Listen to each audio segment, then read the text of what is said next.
तृप्तीज किचनमध्ये तुम्हा सर्वांचं स्वागत आहे। अगदी वेळेवर नाश्त्यासाठी किंवा मुलांना डब्यामध्ये अचानक काहीतरी पदार्थ द्यायचा असेल तर अशा प्रकारे अर्धा तास आधी बारीक साबुदाणा भिजवून ठेवा।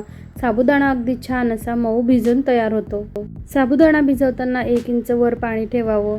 आता तेलामध्ये बटाटे छान असे परतून घ्यायचे। बटाटे गुलाबी रंगावर परतून झाल्यानंतर आपल्याला त्यामध्ये मिरची वापरायची आहे। बटाट्यासोबत सुरुवातीला मिरच्या परतून घेतल्या तर त्या जळून जातात, म्हणून बटाटे छान असे वाफ आल्यानंतर आपण त्यामध्ये मिरच्यासुद्धा परतून घेणार आहे। अगदी अर्ध्या तासामध्ये साबुदाणा छान मऊसर भिजलेला आहे। 1.5 वाटी साबुदाण्यासाठी आपण 1 वाटी शेंगदाणे भाजून त्याचं कूट तयार करून घेतलं।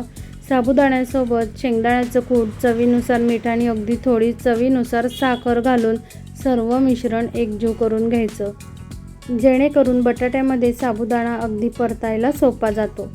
साबुदाण्यासाठी आपण मिरचीचा वापर केलेला आहे, त्याऐवजी तुम्ही तिखटसुद्धा वापरू शकता।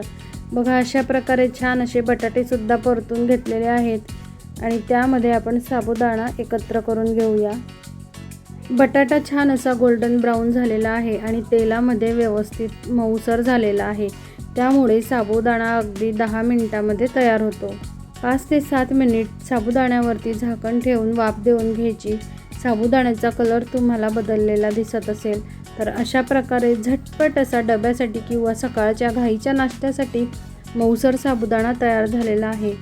उपवास असताना तुम्ही रात्री साबुदाणा भिजवायला विसरले तर अशा प्रकारे बारीक साबुदाणा नक्की तयार करून बघा। चला तर मग रेसिपी तुम्हाला नक्कीच आवडली असेल।